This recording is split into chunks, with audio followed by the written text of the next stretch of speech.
Well, greetings everyone, and welcome to another episode of Healing Ties 2.0, featured on the Whole Care Network. And we want to welcome all of our listeners from the United Kingdom and beyond who are listening to Healing Ties 2.0 via UK Health Radio, the world's #1 talk health radio. I am so thrilled to be back on UK Health Radio with new episodes of Healing Ties. I'm your host, presenter, Christopher McClellan. You just might know me as the Bowtie Guy. On Healing Ties 2.0, we visit with caregivers from all over the globe who share their stories, because it's through story sharing where diversity meets the road to collaborate on a common cause. And our common cause is supporting caregivers before, during, and after caregiving ends. Caregiving is just not a local issue. It's a universal issue that brings people together from diverse backgrounds. And we believe the best information and referral comes from one caregiver to another. So, if you'd like to share your story on Healing Ties, email me direct at thebowtieguy@healingties.com. On this episode of Healing Ties, we feature Mike Eidsaune and Christina Best. Now, Mike is the CEO of Caregiving and Caregiving.com, and Christina is the executive editor at Caregiving.com. Caregiving is a communication app for caregivers to help manage their caregiving day, and Caregiving.com is a vital resource for caregivers across the globe. Let's join the conversation with Mike and Christine and learn how they are creating healing ties by their words, actions, and deeds. Greetings, Christina and Mike, and welcome to another episode of Healing Ties 2.0. It is great to visit with both of you today. You as well, Chris. It's going to be interesting being interviewed by my co-host. That's right, because we do a podcast called How Did We Got Here? And then we've got Mike with us today as well. Yeah, I'm a rookie to the podcast game. You're not a rookie. Try to get on our level, Mike. I'm trying. I am. I'm writing, taking vigorous notes. They can't see, so I could be doing anything right now. You could be doing anything. We're going to get into the big time before the end of the year and do video podcast. Ooh.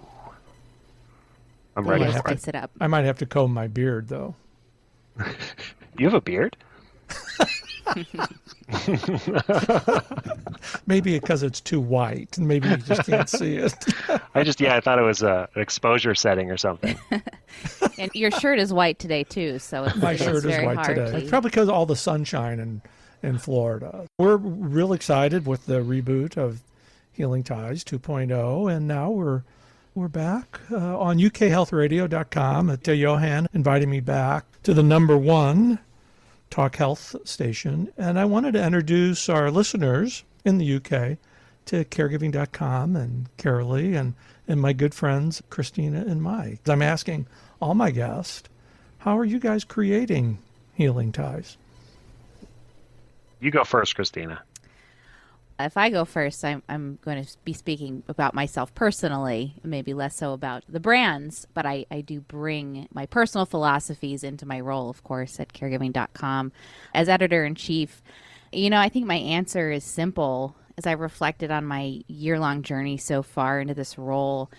And I think back to my first counseling appointment years ago, and I seem to remember my counselor asking me some question like, what do you like about yourself? Or what do you think is good about who you are? And I remember saying that I create safe spaces for people. And I think that's something that I try to bring to my role every single day at Caregiving.com, to our the people I work with, to our contributors, to our overarching caregiver community, is this idea of creating safe spaces where I'm providing hopefully a judgment-free space where you feel comfortable to reach out to me, where you feel comfortable to share your story, where you feel comfortable to connect with me for advice. You know, one of the most meaningful parts of my job is working with our contributors, who are all these wonderful folks who support caregivers, whether they're consultants or they're social workers. They just have a sincere desire to help caregivers. And in my role, what I'm able to do is take the knowledge and information in their brains that they put on paper and make it the best that it can be. And I get a lot of joy in being able to support our contributors specifically in that way. And I've gotten so much positive feedback from them on making them sound so good in the best way that they can.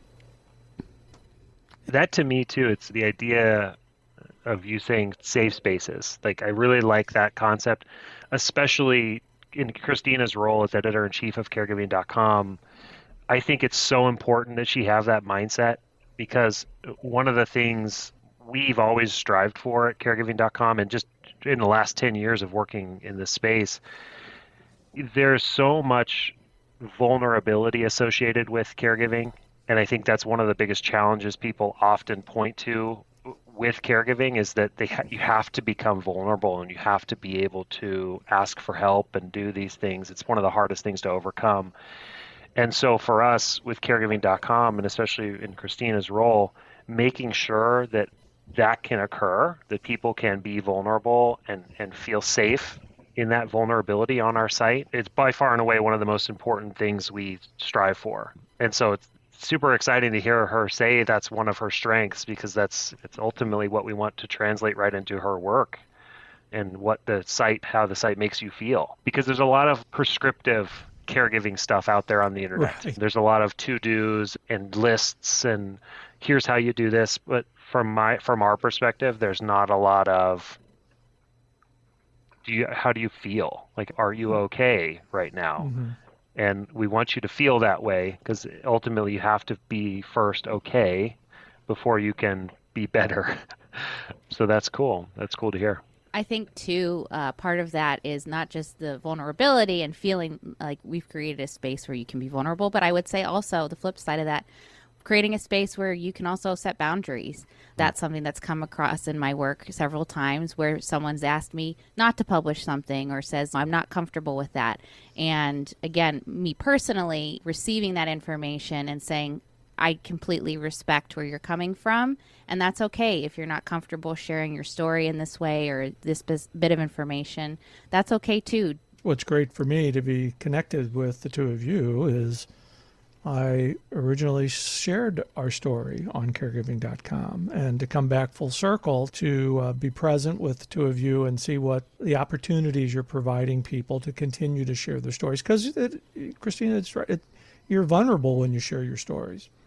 Mm-hmm. And it's a raw emotion when caregivers are able to write and share with others, because it's a comfortable space. And I think historically, just what Caregiving.com has been over the past 20 years or so that it's been around is that safe space. And so, as I said, me taking on this role a year ago, I recognized what a privilege that was.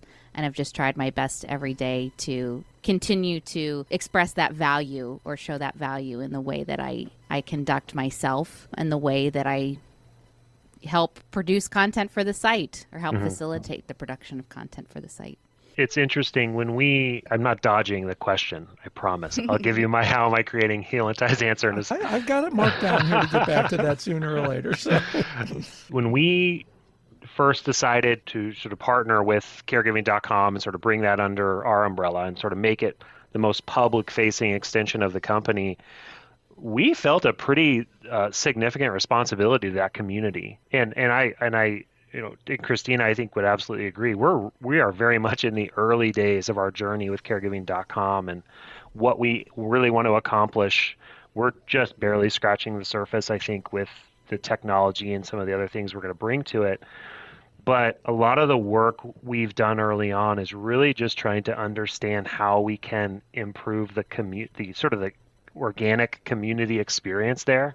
Right. Like you mentioned, Chris, you shared your story on Caregiving.com years ago, and you were engaged in that community for years prior to us ever even knowing about it. And there's thousands of folks just like you who've shared and trusted Caregiving.com to sort of be that safe space. Right. It's critical for us, and it's critical for a person like Christina to be involved at the head of that organization, because you have to entrust someone there in order to keep that meaningful piece of it alive and to ensure that it stays intact as we move and do all the things that we want to do with it to drive change and to improve caregiving experiences around the world.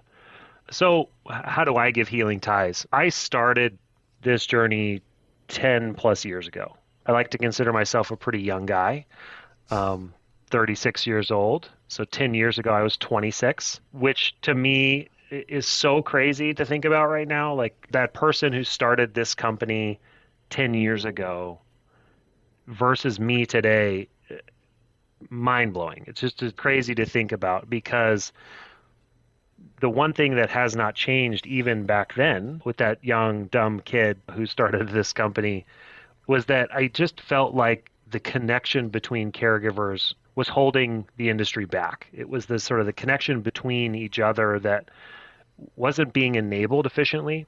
Mm-hmm. And so the ability for us as caregivers to share with one another, hey, how's our loved one doing today? Who saw them last? Who's going to see them next? Those things weren't being answered for me personally as a caregiver. So I felt like we needed to create that connection. And it's that theme of connecting people around a loved one has been at the heart of everything we've done and everything we've focused on for the last 10 years. So whether it's been in long-term care or it's been in hospice as senior living or at home and home-based care settings, that's ultimately what we've tried to strive for is connecting people around a loved one. And to me, I think that's sort of where my passion lies is how do we enable more of that, whether it be through the community, as Christina mentioned before, how do we create more spaces for people to connect and feel comfortable connecting Right. and sharing, to how do we use technology at the heart, at our DNA, we are a technology company. So how do we use technology to enable more efficient connections, safer connections, drive better outcomes, whether it be through a more positive experience or through a better health outcome? It's all about connections for me. So I think for me, how do I drive healing ties? I think that's enabling better communication and connection to happen across the sort of the caregiving landscape. And it's very important as I look back and thinking about when I first started writing about caregiving. And we're going back, oh goodness, 11 years now. Technology has changed so much since then. Yeah. And it is better used for caregivers. But it still does come back down to the comfort of sharing the story. Mm-hmm. So I'll tell a funny anecdote, funny story. So when I first started this company, I was traveling around my area for the audience that we're speaking to. I live in the United States in an area called Ohio, the Midwest. So I was traveling around my home within about an hour drive in every direction, trying to meet with every care home that I could to share with them this amazing tool that I was building. And I met with one organization. They invited me into the boardroom. They had all of the executive leadership there, except the CEO hadn't gotten there yet. But the chief operating officer or whoever it was, she said, hey, why don't you just go ahead and get started? Our CEO will join us shortly. So I get 30 minutes through this presentation. I'm wearing a cheap suit, the only suit I had at the time. And I get through, and all of a sudden, door swings open, mid-sentence of mine, door swings open. It's this CEO, this old guy, heavy set, sort of wobbles in, starts talking, he's sort of shaking hands of his colleagues, just oblivious to me talking in the middle of this presentation. Sits down and goes, "What's this about?"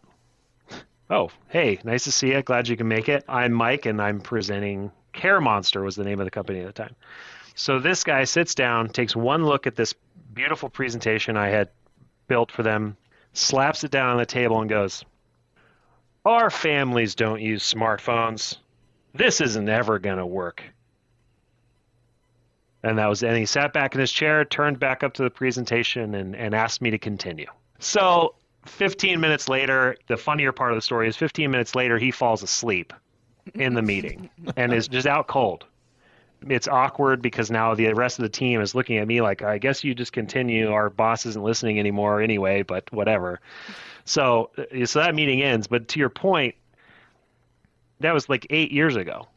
And we had in senior living, we had executive leaders from some of the largest organizations in the country saying, "Our families don't use smartphones. Our families don't use this type of technology. Why would we ever do this?" To today, you're sort of seeing the exact opposite of that, whereas if it's not an app, we're not interested, or it's got to have an app or our families aren't going to use it.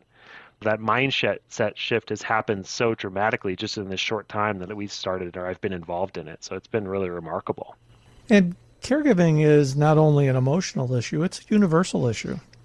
Oh, There might be cultural differences, but that's really across the board. But the issue of caregiving and caregivers, this is a worldwide issue that every community really has to deal with. Yeah, I think the concept of care is, as you said, is universal, but I think that the way that different societies choose to perceive it probably depends on whether they are more collective or driven by community, or if they're individualistic, which I think is where we're at, for better or worse, is the U.S. And this is something that's come up in several of our conversations for how we got here, is we have a long-term care problem. And a lot of that, well, some of that probably has to do with, our focus on youth and ageism. But I think another part of that just has to do with our perception of caring for one another and how much responsibility we feel that we have to each other. it's interesting. When we started the company, we immediately, as a startup, you dream of international and going global with the product. And because technology can exist cross-border and cross-ocean, there's no real barrier to entry. So we started exploring other markets, and one of the markets that was sort of readily available to us was Latin America, because of some of the relationships we've got and friends in Mexico and Costa Rica. And we started exploring those markets, and if you know anything about our product, it sort of hinges on the fact that people and families are spread out. Right. And they can use our product to more easily communicate with one another over great distances. In the US, that's a very real thing. People are often in different cities from one another. Well, in Latin America, Mexico, it's not that way at all. So when you're caring for someone, you're typically doing it in your home. And so as people age, they're typically bringing their mothers and their fathers back into their home if they were out already. Multi-generational housing in Latin America is very real. It's very prevalent. And so when we went to that market, we realized we don't really have a market here, because as people were looking at our product, they were going, well, my mom is here and my brother is across the street and my sister's across the street. I don't need a mobile app to be able to communicate to them how mom is doing, because we all have dinner together every night. So it's interesting. Christina's point is very real. It's depending on the society and depending on the cultural. The caregiving is present, but it's also very perceived very differently. Very differently, sure. But I think the one thing that's constant, and this is part of your solution, is the information sharing. Going back and forth from doctors or communities, having that one-stop shop where that information is stored that everybody can access makes the care experience just a little bit easier, no matter if you're across the street or 2 countries across or on the east or west coast of the United States. I think even more specific to us, I think with caregiving.com now at the top of our organization, that does provide us with a much broader solution that we can apply to just about any caregiving setting. Whereas before, 5 years ago, when it was just a mobile app that we had called Carely, and we were in the caregiving space, maybe less broad, more specific, niche focused. Mm-hmm. Now, I think as you point out, we're really trying to make sure that we've got something for everyone, and are working diligently to make sure we can find contributors to help us broaden our solution base for as many different caregiving situations as we possibly can. And now we're going across the pond. Absolutely. Let's do it. So, Mike, tell our listeners about the week that you spent living in a senior living community. Sure. I laugh because we were talking about this morning, actually. This was a really unique opportunity 7 years ago for me as a new entrepreneur, knew nothing about long-term care, the space, and it's the inner workings of it. They actually invited me to come live at a care home local near me for a week. And so they opened up one of the rooms in the building, and I moved in for a week, and literally I became one of the residents there. Dining, all the activities, I basically participated as if I was one of the residents. And to this day, it was one of the most eye-opening and sort of impactful experiences I've ever had. Just absolutely one of the most amazing experiences I've ever had as an individual, as a human being, because of the emotional connection and what I learned and what I understood about the day-to-day. It was amazing. It was really amazing.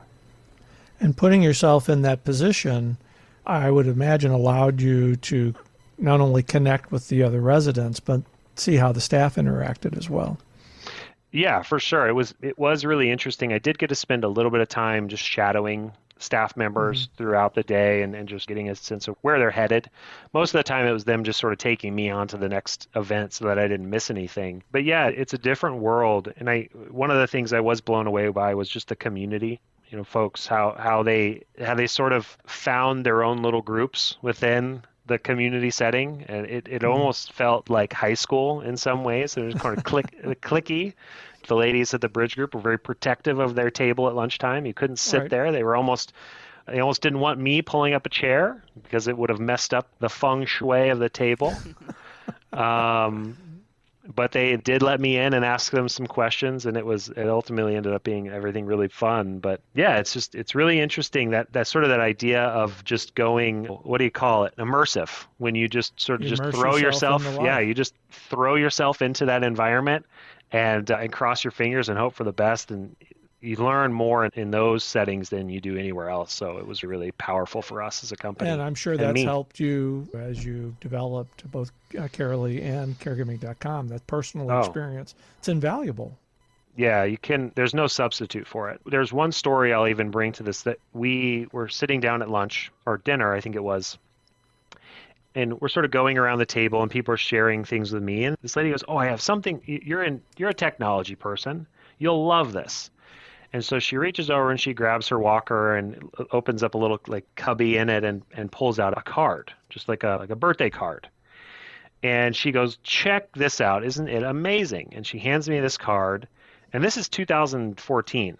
So for context, she hands me this card, and on the front and on the inside, it's got a collage of pictures of her grandchildren that her son had made.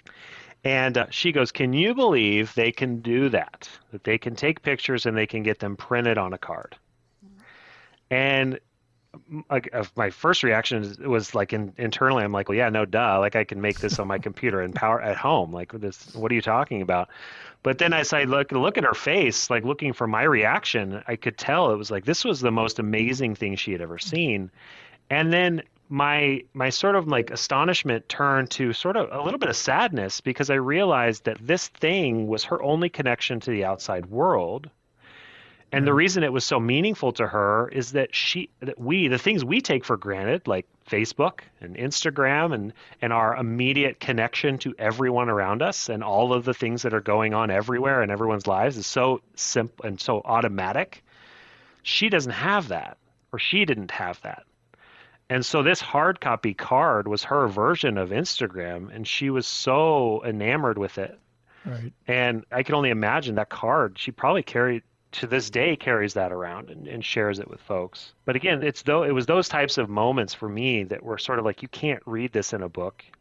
You can't read this in the paper. It's like having this experience with this woman at dinner at 4:30 p.m. was my sort of gateway. It was cool. It's almost like you did an internship.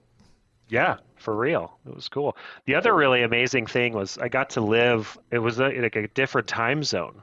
Dinner at 4:30, lights out at 6 p.m. Like, man, 7:30 p.m. and the place was a ghost town. Wild. Just wild.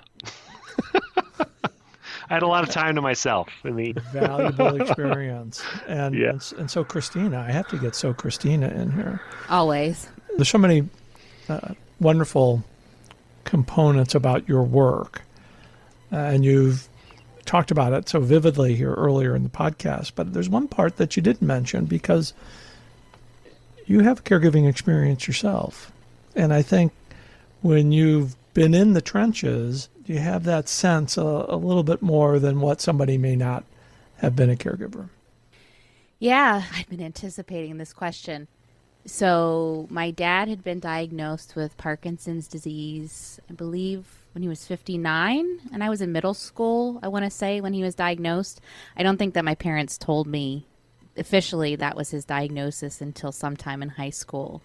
Understandably, I imagine it would be difficult to try to help a middle schooler make sense of what Parkinson's disease is and its progression. So I just always lived with the acknowledgement that my dad was sick and getting sicker. He retired probably when I was still in my early years of high school, and his mobility decreased year after year. And then I think the most profound, well, there are a couple of profound moments. I think that there are the moments in between that we shared, particularly once he was retired and my mom was still working, and I'd come home from high school and come home from classes and just talk to him about big picture stuff. I don't necessarily have any concrete memories off the top of my head or ever because I have a horrible memory, but I know that he would just listen to me, and as I'm exploring my thoughts, navigating young adulthood, he was there for me, and I cherish those moments, and that I could be a companion to him at that time when he was basically home most of the day, again, when my mom was working. So,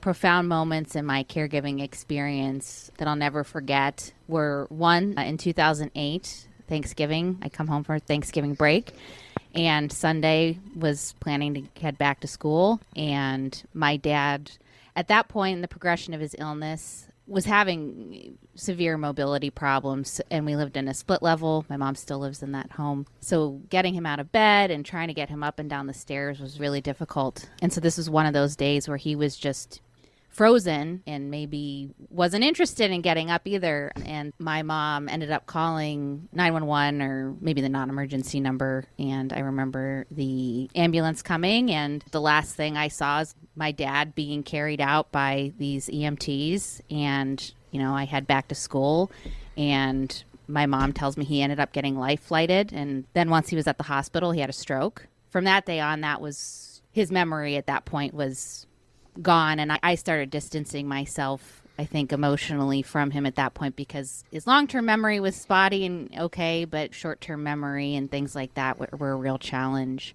So that was one part of my caregiving experience, as I said, that I'll never forget, that's impressed in my memory. Well, and part of that too, living in the dorms. I remember earlier that week, I lived on the second floor, and in the dorm I was in, first and third floor were boys and second floor was girls. And the guys that lived above us, the one guy would bounce a basketball at like 3 o'clock in the afternoon, which was annoying. And I talked to him about it numerous times and how inconsiderate it was, and he didn't care. But I remember after that situation with my dad, I walked upstairs because it was one of those, like Monday or Tuesday. I heard him bouncing his basketball, and I knocked on his door, and I said, "You're going to have to stop that. You wouldn't know this, but my dad had a stroke and was taken to the hospital yesterday," or whatever. "And it's really inconsiderate of you to not be thinking about anybody but yourself." I told him off in some way, and then he had empathy, but apparently not before I had to pull out that experience. And then the other part of the experience I wanted to share too was the end of life experience. And really, as far as hands-on care, that was when I was the most involved in helping my mom. He was on hospice, I guess, leading up to that. So at this point in 2010, my dad was having issues with eating, like he was coughing a lot. And my mom, I think, knew it was aspirational pneumonia, but did not want to accept that reality, wasn't ready to, but she did eventually take him to the doctor and get confirmation. And so this is like going into 2011, my last semester of college, and my mom asks me in helping her make healthcare decisions, which was not something at the age of 20 going into 21 that I ever would have thought I'd have to be doing. Right. Like, the doctors told me that he either needs to get a feeding tube or needs to go on hospice. What do you think? I was like, Dad loves Jamocha shakes, so I don't think he would really appreciate not being able to have another Jamocha shake in his life. Things like that came up through that experience. And then once he was on hospice, I can't remember how many days he was on hospice, but I helped facilitate some of that end-of-life care, and it's not something I talk about a lot, but I think for the sake of this conversation is valuable to share, which is I helped my mom. I helped move his body side to side as she was changing him, and I helped feed him some iced tea. So I'm proud to have been able to be a part of those final moments in his life. Like you said, Chris, you don't know it unless you've gone through it. It's a very difficult experience, but also a very beautiful one. Sometimes I wish I hadn't experienced it so young, but I'm glad that I did, because it made a profound enough impact on me that I decided that this is what I wanted to make a career out of. And what's so beautiful about you sharing your story, and it proves the point, that you're in a safe space and you're creating safe spaces just for folks like yourself, because things like this was not available 20 years ago, where caregivers, no matter if you're here in the United States or if you're in Europe, anywhere, it's our stories that bind us together and demonstrate that there is help out there and that the world is not as vast as we might think it is. It's through story sharing where diversity meets the road to collaborate on a common cause. And that's what we're doing today. We're collaborating on a common cause to provide caregivers with those three essential components they all need: validation, respite, and resources. And that's why the two of you are creating so much wonderful healing ties by the work that you're doing.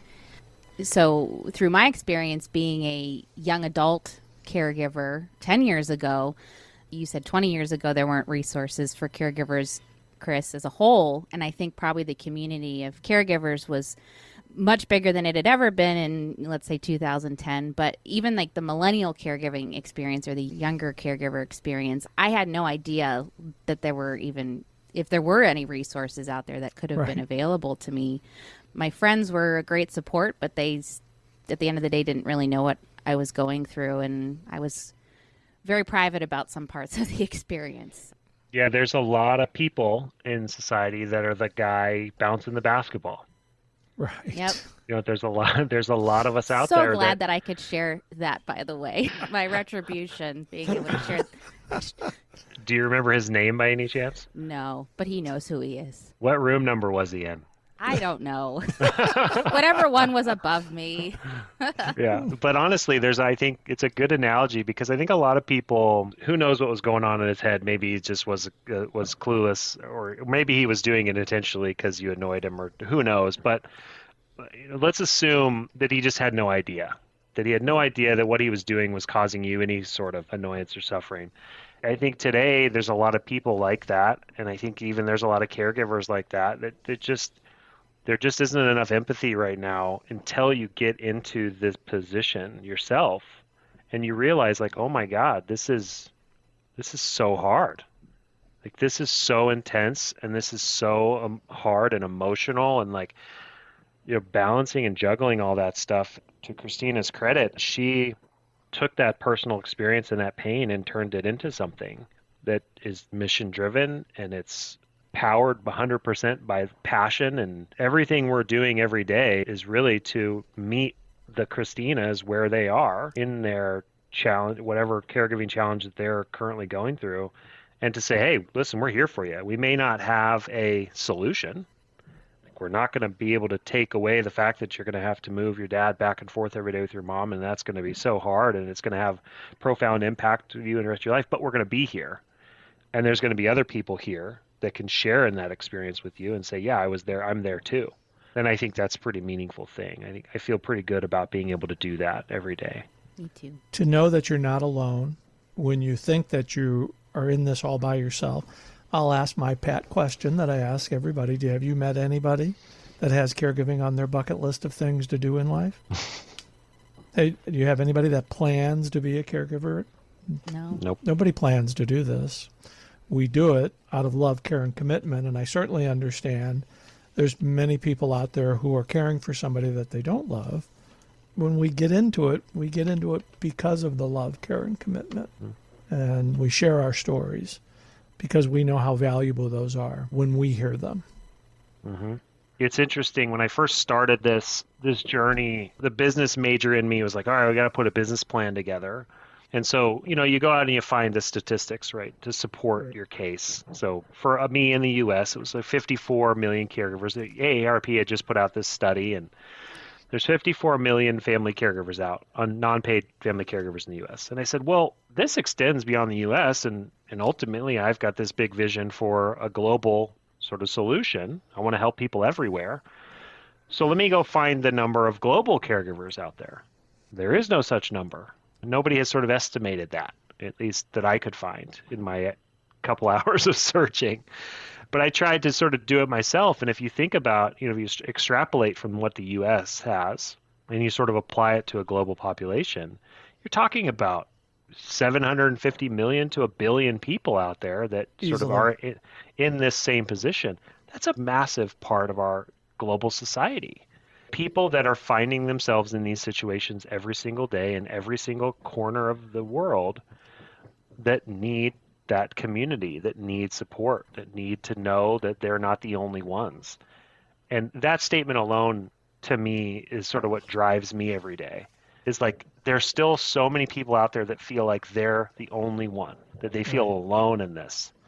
Mm-hmm. And the reality is no. Literally, you could probably open up your door, throw a rock, and hit someone who's in a very similar position as you. We just don't have a great way to make that connection or to communicate that. And you're both creating wonderful systems to help bridge those gaps so that people can find the information that they need so they can make their caregiving experience just a tad bit easier. And Chris, you're doing it through the airwaves, man. Well, this is my passion. Finding your niche in this vast network of family caregivers. At least for me, it seems to be talking to wonderful people like yourself and collaborating and sharing our stories. And I think that's where I'm best suited. And I'm just really tickled to death that we're connected and I'm a part of the caregiving.com family again. Absolutely. So let's take a break here, and then when I come back, we're going to lighten the conversation up. I'm going to ask both of you, I want to know one fun fact about each of you that I don't know and our listeners really want to hear. You're listening to Healing Ties 2.0. We'll be right back.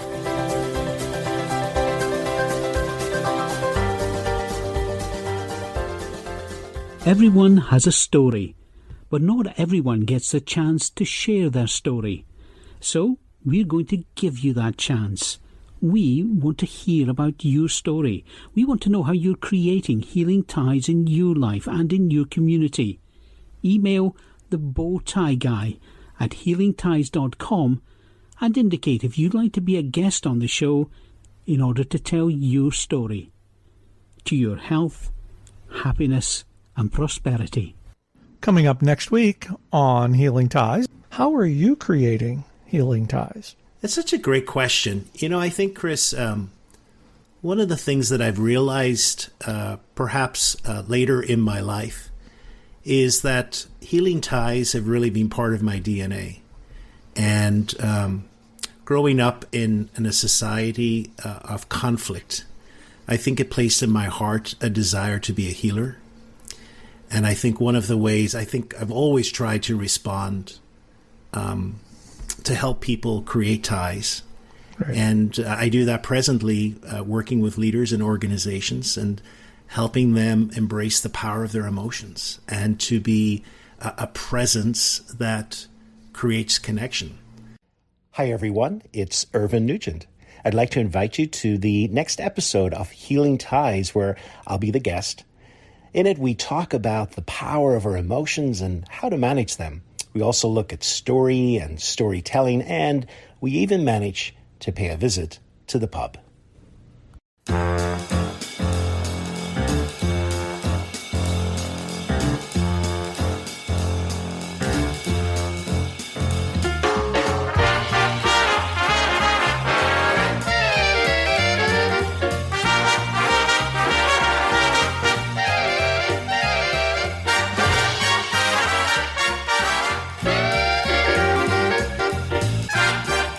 Welcome back, everybody. We're continuing our terrific conversation with Mike and Christina. So who wants to go first? Who wants to give the fun fact first? Don't rush into it. You got to go first. You got to go first on the last one. I did. You go first this time. I'll allow it. Let's see. Fun fact about me. Something that I'm very proud of is I have a very large family. So I have 4 boys of my own. My oldest son is 9. My youngest is 2. So 4 boys in our house. And me and my wife are foster parents as well. So we currently have 2 twins upstairs that we are watching for another friend who's in foster care as well. So we're giving her some respite at the moment. But we've had foster children in and out of the house as well, too. So we can't get enough of them kids. That is fantastic, Mike. Yeah, my wife is an amazing woman. I'll lead with that. and she can take on a lot. So we homeschool our children as well too. So she's an amazing person and can handle quite a bit so that I can come down here and do things like this while she manages the house all by herself. But yeah, it's a passion mission project for us. It's one of the things we felt like we could do to give back to the community, especially here in Ohio. Listeners probably don't know that in the United States, especially here in the Midwest, the opioid epidemic has been really devastating to the communities here. And as a result, the need for foster parents in this area is really great. And so as we were thinking about ways that we could give back to the community, we thought, we're okay at this parenting thing. We could probably offer those skills to the community as a way to give back. And so that's how we talked ourselves into opening up some placements. What a wonderful thing to do. Very good. So, Christina, how are you going to top that? I'm not. Mine's certainly not. It's not a competition. I do. How dare you pit us against each other, Chris? Yeah, that was kind of bad, wasn't it? Mine's just going to be fun. I met the Property Brothers when I was living in Nashville. So again, keeping in mind our international audience, I don't know whether they have HGTV over there or if they air the Property Brothers, but they're a pretty big deal. Still, I think here... Jonathan and Drew Scott. Yeah, those handsome boys. My fun story around that. Actually, lumping into that, I also... So on a Friday or Saturday, I got to meet Nick Carter, who was in the Backstreet Boys. I did a meet and greet. He was performing a solo show. And then on Monday, there was just this like random pop-up event. I saw it on Facebook. Hey, we're making a last-minute detour here in Nashville to meet the Property Brothers. And so on Sunday night, I was like, I have to do this. I think they're so cute, especially Jonathan. And I don't know how you can find one twin more attractive than the other, but I do. Let it be known. Is he like the... Which He's one is the he? contractor one. Oh, yeah, of course. You know, the flannel wearing, That's more right. hands-on guy. Yeah. Dating Zooey Deschanel, which I just believe he's dating her because he couldn't be with me, since we are, pretty much, we got the glasses and long hair and bangs thing going. But anyway, I was determined to meet them on this Monday, like, lunchtime event. I ended up coming down with, like, flu-like symptoms the morning of. Now, in COVID times, this probably sounds like the worst thing you could do, which was I decided to go, even though I knew I was fluish. But this is my chance to meet them. And given that it was middle of the day, Monday, people are working. I happened to get off work at noon or 1. It was a fairly small group. I remember it being a fairly small group for this meet and greet and then a Q&A after. But that year, my mom was turning 70. So this would have been in maybe April when I met them, and her birthday's in June. So I asked them if they could wish my mom happy birthday, do like a little happy birthday recording video. And they did. And then I was like in the middle of them, and I'm petite. So you can imagine they're like towering over tall. Me. Yeah. So they start saying happy birthday to you, et cetera, et cetera. And then at the end, Jonathan just like abruptly stops and says, your daughter and I are eloping. And then he takes me off camera. And I was like, but are we really though? Yeah. I'm ready. I'm ready. I'm a willing participant in this capture. Exactly. So that's my fun fact. That is your fun fact. And my mom loved it, and all of her friends were like, what? She got to meet them, and they sang you happy birthday? Sheila, that's amazing. I have a fun fact for Christina. So Christina is also a prolific karaokeer. I'm glad you mentioned that because I was going to go there too. Listen, and yeah, I've been there live and in person to see it, and it is amazing. Well, thank you. When we're able to travel, we're coming to Ohio for a road trip for a karaoke night. We'll pick you up in Dayton, come to Columbus to get Christina. Yes, we would gotta love do it. Nothing more. And yes, big karaoke fan. And shout out to my boyfriend, Benjamin, who has been the one to put in all these fun lights and make our basement really feel like a karaoke lounge. Oh, this is wonderful. So what's your go-to karaoke song, Chris? Everybody's got a go-to karaoke song. My go-to karaoke song, it's a Journey song. Oh, goodness, I'm believing. Don't Stop Believing. Don't Stop Believing. Yeah, That's I love my that. go-to. That's my go-to karaoke song. You'll get a lot of crowd participation in that one. That's what I go for as well. You got to get the crowd singing to overdo the damage I'm putting on the microphone. It's like, but they're all saying, "What is this bald-headed, white-bearded guy doing singing a Journey song?" And then I say, "That's because they're my era. They all have white beards and bald now too." So. That's what makes it work. That's what makes it work. What a great conversation we've had today, and I appreciate both of you sharing a bit about your story. But tell us what's on the horizon for both Caregiving.com and Carely, and let all of our listeners know, especially in the UK, how they can learn more about these two wonderful companies. Sure. So I would say that I think for us at Caregiving.com, our goal is to really broaden the scope of solutions we offer to caregivers. Like I mentioned, we want to make sure that we've got something for everyone, whether it be content related to their specific situation or just community that they can share and embrace one another in. We want to make sure that we're there for them. We've always had our sights set on global solution, so connecting to people wherever they are with the solution that they need that's relevant to them. I do foresee us sort of making our way across the pond with some much more specific content for different settings in Europe and the UK. So look on the lookout for that stuff. And then likewise, I mentioned we are a technology company at heart, so you're going to see a lot of work and effort being put into sort of the innovation side of Caregiving.com. We really want to make that a product more than just a sort of static website. Mm-hmm. Being able to create a profile to make the site work for you as a caregiver is something I think I see in the near future for us, and really making sure that the site can deliver on a really elevated experience without the user having to really put in a lot of effort. I think that's sort of that automation component is really what we want to see happen. And I think, Christina, on the editorial side, we've got a lot coming up, right?